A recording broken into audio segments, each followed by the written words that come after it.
ஓம் முருகா போற்றி. ஓம் சரவண பவ. என் அன்பு குழந்தையே, வாழ்க்கையில் ஒவ்வொரு நாளும் ஒவ்வொரு பாடங்களும் புரிதல்களும் அவை உணர நேரமாகத்தான் செய்யும். ஆனால் அந்த பாடமானது பொக்கிஷங்கள். அவை எல்லோருக்கும் கிடைக்கும். ஆனால் அதை உணர்ந்து அதன்படி செயல்படுபவர்கள் மிக குறைவு. சில நேரங்களில் என்ன நடக்கிறது என்றே பலரால் புரிந்து கொள்ளாத முடியாத நிலை. ஏதோ ஒன்று அவர்களை ஒரு இழுத்துச் செல்வது போன்ற உணர்வு. நேர்மறை பாதை என்றால் பிரச்சனை இல்லை. அதுவே எதிர்மறை பாதை என்றால் விதியின் வசமும் மாயின் வசமும் அழல்பட்டுதானே ஆக வேண்டும். யாராலும் அதை தடுக்க முடியாது, நீ அதில் பயணிப்பதை.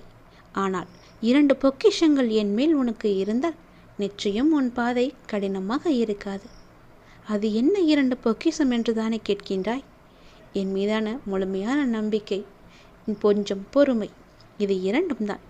பொறுமையும் விசுவாசத்துடன் கூடிய நம்பிக்கையும் உன்னிடம் அதிகமாகவே இருந்தால் நீ மலை உச்சியில் நின்றால் கூட என் கையை உனக்கு நான் நிச்சயம் கொடுப்பேன். ஏனென்றால் அந்த இடத்தில் இருப்பது என்னுடைய பிள்ளை. என் பிள்ளையான நீதான் என்னுடைய உயிரென்று அடிக்கடி சொல்கின்றேன். அதுதான் உண்மையும் சத்தியமும் கூட. வாழ்க்கையில் நீ எடுக்கும் முடிவுகள் சில நேரம் சரியாக இருக்கலாம், சில நேரம் சரியில்லாத முடிவுகளாகவும் இருக்கலாம். நீ எடுக்கும் முடிவுகளில் உனக்கு குழப்பங்கள் இருந்தால் உன்னுடைய மனதை முதலில் அமைதிப்படுத்து. பிறகு உனக்கான வாசல் திறப்பதை நீ பார்ப்பாய். வாசல் திறக்கும்போது பயணத்தை நேர்மையாக, மன உறுதியுடன், நம்பிக்கையாய், கடின உழைப்புடன் செய்ய நீ துவங்கு.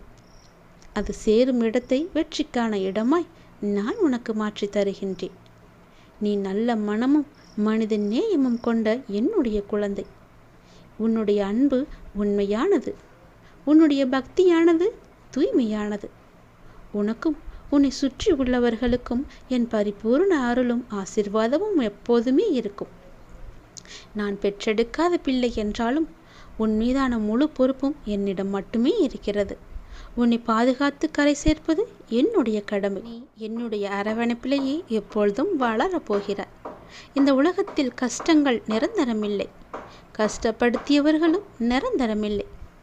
எதுவுமே இங்கு நிரந்தரமில்லாத போது உலகத்தில் காயங்கள் நினைத்து, கஷ்டங்களை நினைத்து நீ கவலை கட்டு கொண்டிருப்பது எனக்கு மிகவும் வேடிக்கையாக இருக்கிறது. எல்லாம் மாறும், இதுவும் கடந்து போகும். அப்படி என்கின்ற முடிவுக்கு நீ வந்துவிட்டால் உன் வாழ்க்கை சுகமாக இருக்கும். நான் கேட்டது எனக்கு தரவில்லையே, நான் கேட்டது எனக்கு கொடுக்கவில்லையே என்று எக்கத்திலேயே நீ இருந்தால் உன் வாழ்க்கை மிகவும் மோசமாகத்தான் மாறும். நான் கேட்டும் அவர் கொடுக்கவில்லை என்றால் ஏதோ ஒரு காரணம் இருக்கிறது என்று நம்பினால் உன் வாழ்க்கை மிகவும் சுகமாக, நிம்மதியாக, சந்தோஷமாகவே மாறும். நான் சொல்வதை உணர்ந்து கொள், புரிந்து நடந்து கொள். உன் வாழ்க்கையில் நிம்மதி தானாக வரும்.